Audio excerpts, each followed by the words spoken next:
एक मदर ने ना मुझसे क्वेश्चन पूछा था कि प्रिया, थेरेपी होती है रूम के अंदर बट ना हमें अंदर नहीं जाने देते, क्या कराते हैं हमें ये नहीं पता और क्या ये नॉर्मल है। तो ये क्वेश्चन बहुत इम्पॉर्टेंट है क्योंकि जब हम अपने बच्चे को थेरेपी के लिए भेजते हैं तो नेचुरली हम जानना चाहते हैं कि अंदर एक्चुअल में हो क्या रहा है, बच्चा क्या सीख रहा है और घर पर हम क्या उसको सिखा रहे हैं, क्या कंटिन्यू करें। तो आज ना मैं अपना एक्सपीरियंस शेयर करूँगी और जो मैंने सीखा वो सब आपके साथ शेयर करना चाहती हूँ कि बच्चे को अंदर क्यों नहीं आने देते और आने देते हैं तो कब कैसे। तो जिन भी मम्मीज़ का ये क्वेश्चन है उनके लिए आज ये वीडियो बना रही हूँ मैं। तो सबसे पहले एक बात क्लियर कर देना चाहती हूँ कि हर बार पेरेंट को रूम के अंदर, थेरेपी रूम के अंदर बैठना कंपलसरी नहीं होता। कुछ पेरेंट्स मींस कुछ जो थेरेपिस्ट होते हैं वो पेरेंट को अंदर बिठाना प्रेफर करते हैं और कुछ जो होते हैं वो ऑब्जर्वेशन के लिए, माइंड मतलब देखने के लिए पेरेंट्स को बाहर करते हैं। और कुछ सेशंस में बच्चे के साथ में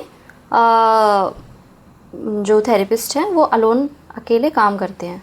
और इसका रीज़न एक ये भी होता है कि शायद मम्मी पापा के बैठने पर बच्चा उनके सामने ज़्यादा डिपेंड हो और वो थेरेपी को फॉलो ना कर रहा हो, उन ज़्यादा बिहेवियर हो, वो सब चीज़ें दिखाता हो, इस रीज़न की वजह से भी हो सकता है। और अगर वो अकेले कराते हैं, अकेले जब वो लोग घुल मिल जाते हैं, पहले यही काम किया जाता है कि ना जो थेरेपिस्ट है ना वो बच्चे के साथ में बॉन्डिंग क्रिएट करता है।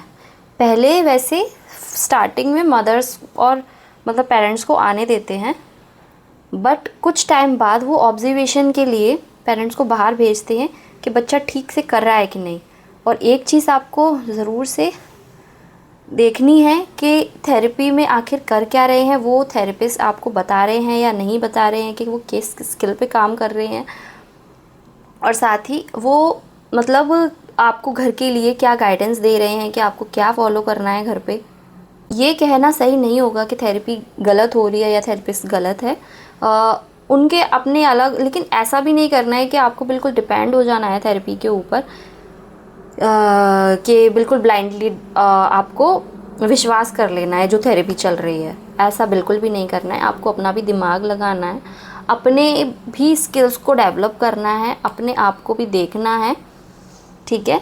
अगर बच्चा हर बार रूम के अंदर जा रहा है, थेरेपी हो रही है और पेरेंट को ये बताया ही नहीं जा रहा है कि थेरेपी के साथ में मतलब वो क्या काम कर रहे हैं, बच्चे के साथ में क्या काम हो रहा है, क्या हो रहा है, तो मुझे पर्सनली लगता है कि पेरेंट्स को ये क्वेश्चन ज़रूर पूछना चाहिए क्योंकि थेरेपी सिर्फ 45 मिनट या 1 घंटे की होती है। बच्चा थेरेपिस्ट के पास लिमिटेड टाइम के लिए होता है बट पूरा टाइम वो आपके साथ होता है, घर पर होता है। बच्चे के डेवलपमेंट में पेरेंट का रोल बहुत ज़्यादा इम्पॉर्टेंट होता है।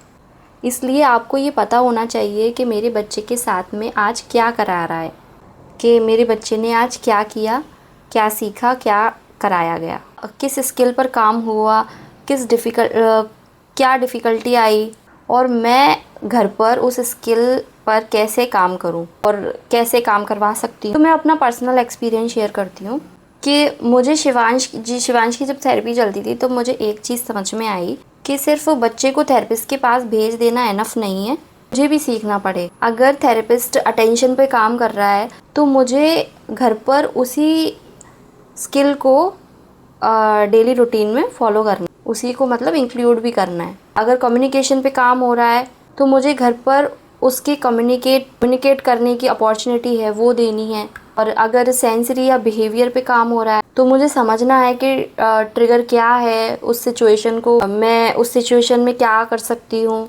तो इसीलिए थेरेपी का सबसे इम्पॉर्टेंट पार्ट ये भी था कि मैं घर पर क्या कर सकती हूँ। अगर आपके सेंटर में थेरेपी में पेरेंट्स को अंदर नहीं बैठाया जाता तो पैनिक होने की ज़रूरत नहीं है।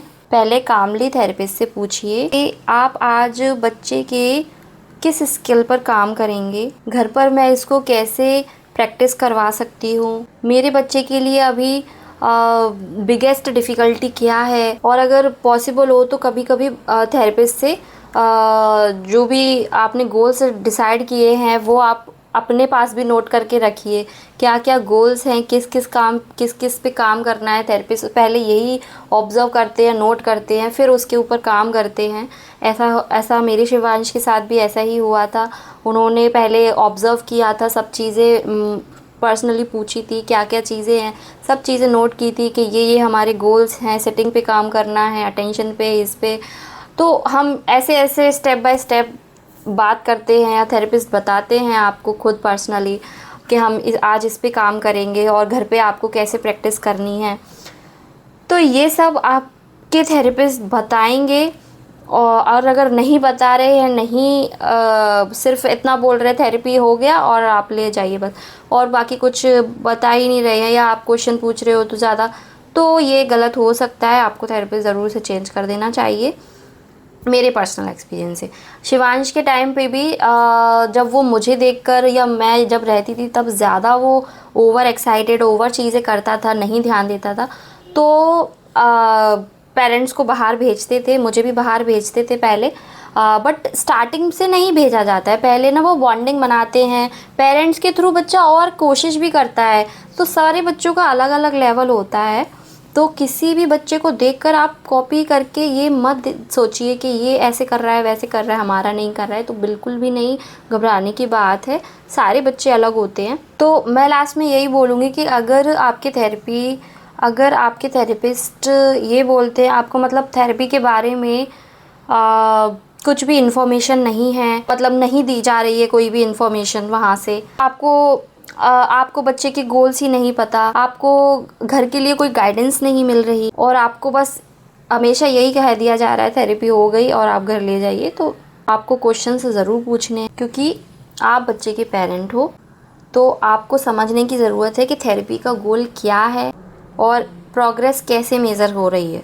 अगर थेरेपिस्ट आपको ओपनली बताता है तो उसको भी डिस्कस करना है। एक और इम्पॉर्टेंट बात, speech therapy, OT, behaviour therapy, या हर थेरेपी और हर चाइल्ड का अप्रोच सेम नहीं होता। कुछ बच्चों को इनिशियली सेटिंग की ज़रूरत होती है, और कुछ बच्चे क्या है पेरेंट के सामने बेटर परफॉर्म करते हैं, कुछ बच्चे पेरेंट के जाते ही ज़्यादा इंडिपेंडेंट रिस्पॉन्स देते हैं। तो दूसरे बच्चे को देखकर अपने बच्चे को सेम रूल अप्लाई नहीं करना है, ठीक। तो थेरेपी प्लस पेरेंट का इन्वॉल्वमेंट और साथ प्रैक्टिस, ये कॉम्बिनेशन ही बहुत ज़्यादा इम्पॉर्टेंट और बहुत इफ़ेक्टिव होता है।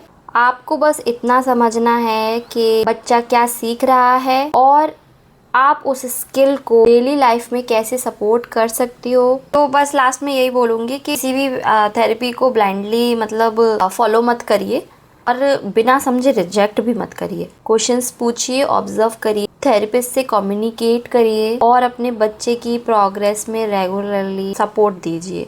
और किन किन पेरेंट्स के साथ ऐसा होता है जो थेरेपी के अंदर नहीं जाने देते, तो प्लीज़ मुझे कमेंट में बताएं कि थेरेपिस्ट आपको सेशन के बाद क्या फीडबैक देते हैं। चलिए मिलते हैं नेक्स्ट वीडियो में, तब तक के लिए थैंक यू।